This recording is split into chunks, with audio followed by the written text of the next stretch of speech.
हरिओम. लाओत्सेचा ताओबोध योगदास श्री जयगणेश जोशी यांचे प्रवचन. अनावश्यक प्राप्ती अराजक. लाओत्से ओवीत पुढे सांगतो की आवश्यकतेहून जास्त असले म्हणजे गोंधळ माजतो. अगदी नित्य उदाहरण म्हणजे कपडे बदलायला कपाट उघडले की प्रश्न पडतो की नेमका कोणता कपडा आत्ता परिधान करू, हा की तो. याचे कारण एकच असते की गरजेपेक्षा आवश्यकतेपेक्षा जास्त कपडे उपलब्ध आहेत. संन्यासांना योग्यांना हा प्रश्न येत नाही. भगवा किंवा पांढरा असा एकच एक रंग असतो आणि त्यात पद्धत एकच असते. त्यामुळे नेमके 4-6च कपडे असतात. जो धुवून उपलब्ध आहे तो वापरला जातो. अतिमुबलकता हा शाप असतो. इतके आहे की याचे करायचे काय हा प्रश्न निर्माण होतो. अशा वेळी पाऊल वाकडे पडते, कारण अत्यावश्यक मिळाल्यावर स्वाभाविकच उरलेल्याचा उपभोग घेण्याकडे प्रवृत्ती असते. असा अनावश्यक उपभोग अनावश्यक गोष्टींचाच घेण्याचा स्वाभाविक कल असतो. ज्याच्याकडे अनावश्यक नाही तो एक एक साधन फार जपून वापरतो. आपले बौद्धिक कौशल्य वापरून तो एक एक साधन काटेकोरपणे वापरत असतो. साधनांची काळजी घेतो. आवश्यक गोष्टींसाठी प्रत्येकाचा जास्तीत जास्त उपयोग कसा करून घेता येईल हे तो पाहतो. त्यासाठी तो फार जागृत असतो. जे वाचेल ते तो वेळप्रसंगी उपयुक्त व्हावे यासाठी जपून ठेवतो. त्याला त्याच्याकडे उपलब्ध असलेल्या साधनांची कदर आणि किंमत असते.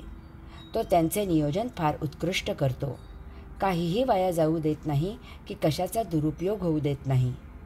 तेथे गोंधळ, गडबड, अराजकता होण्याचा प्रश्न निर्माण होत नाही. परंतु ज्याच्याकडे विपुल आहे तो बेपर्वा असतो. काही वाया गेले तर तो म्हणतो की त्यात काय एवढे, नवीन आणूया. येथे काहीही नियोजन नसते. कोणाचा पायपोस कोणाच्या पायात नसतो. गोंधळ, गडबड आणि अराजकता असते. जसे समोर येईल तसे वापर करणे सुरू असते. यामुळे साधनांचा दुरुपयोग होतो. आजूबाजूचे लोक याचा गैरफायदा घेतात. गरजेपेक्षा साधन जास्त वापरले जाते किंवा तसे दाखवून लंपास केले जाते. चोरी होते. यात सृजन केले जात नाही. साधनांचा गैरवापर होतो. हे गोतास काळ होते. कारण मालक दुर्लक्ष करत आहे असे लक्षात आल्यावर नोकर प्रबळ होतात आणि ते समांतर कार्यालय चालवतात. आंधळे दळत असते आणि कुत्रे पीठ खात असते. अशाचा लबाड, समाजकंटक, आतंकवादी बरोबर गैरफायदा घेतात. ते त्यांचे अराजकतेचे काम साधून घेतात. अनेक दुर्घटना केवळ नियोजन नाही म्हणून घडत असतात. यंत्रणा असते परंतु त्याची अंमलबजावणी प्रभावी नसते. गलथान कारभार असतो. वेळ एकदाच साधली जाते आणि त्यामुळे महाजबर नुकसान होते. पश्चातापाचा फायदा नसतो. संत, महंत, संन्यासी, योगी योगेश्वराला विनवतात की परमात्म्या, मला अत्यावश्यक इतकेच दे, म्हणजे सारे लक्ष तुझ्याकडे लागलेले असेल. परमात्म्याला शरण जा.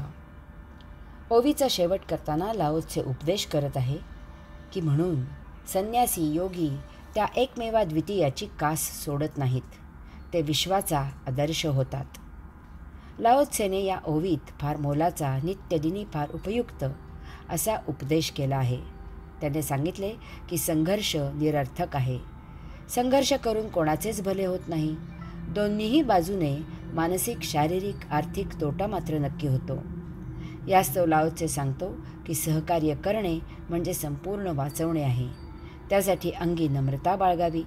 नम्रतेने जीवनाचा मार्ग सरळ होतो. आपल्याकडे काही नाही म्हणून वाईट वाटून घेऊ नका. रिकामी जागा भरली जाते. तुम्हाला ज्याची आवश्यकता असते ते तुम्हाला नक्की मिळतेच. तसेच जीवनाबद्दल उदास होऊ नका. उद्ध्वस्त झालेल्याचे पुनरुज्जीवन होते. योग्य संधीची वाट पहा. गरज शोधाची जननी आहे. परमात्म्याने येथे सर्व काही उपलब्ध करून ठेवलेले आहे. ते शोधा म्हणजे सापडेल. मात्र आवश्यकतेहून जास्त मिळवू नका. संग्रह करू नका. ते त्रासदायक असते. त्याने गोंधळ माजतो. शेवटी महत्त्वाचे म्हणजे संन्यासी, योगी यांचा आदर्श ठेवा. ते त्या एकमेवाद्वितीयाची कास सोडत नाहीत. ते विश्वाचा आदर्श होतात. आपणही योगेश्वराची उपासना करा. आत्मज्ञानी आत्मस्वरूप व्हा. तोच कैवल्य प्राप्तीचा मार्ग आहे. परमात्मा आपल्यासाठी खास सखा आहे. काही वाईट झाले की ते त्याच्या अवकृपेमुळे झाले असे त्याच्यावर खापर फोडले तरी तो आपल्याला काहीही म्हणत नाही, आपल्याशी संघर्ष करत नाही. तसेच काही चांगले झाले आणि आपण जरी असे म्हटले की ही देवा तुझी कृपा आहे, तरीही तो कधीही आपल्या यशात वाटा मागायला येत नाही, आपल्याशी संघर्ष करत नाही. येथे जे आहे ते त्याच्या कृपेमुळे आहे. त्यातील आपल्याला जे पाहिजे ते आपण स्वधर्माने स्वकर्म करून मिळवू शकतो. अशाला परमात्मा नेहमीच प्रोत्साहन देतो, आशीर्वाद देतो. आपल्याला सृजन करायला परमात्मा नेहमीच ऊर्जा पुरवतो.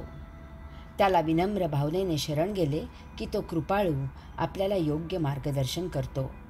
प्रामाणिकपणे कष्ट घेणाऱ्याला परमात्मा नेहमीच आशीर्वाद देतो, त्याला उभारी घ्यायला मदत करतो.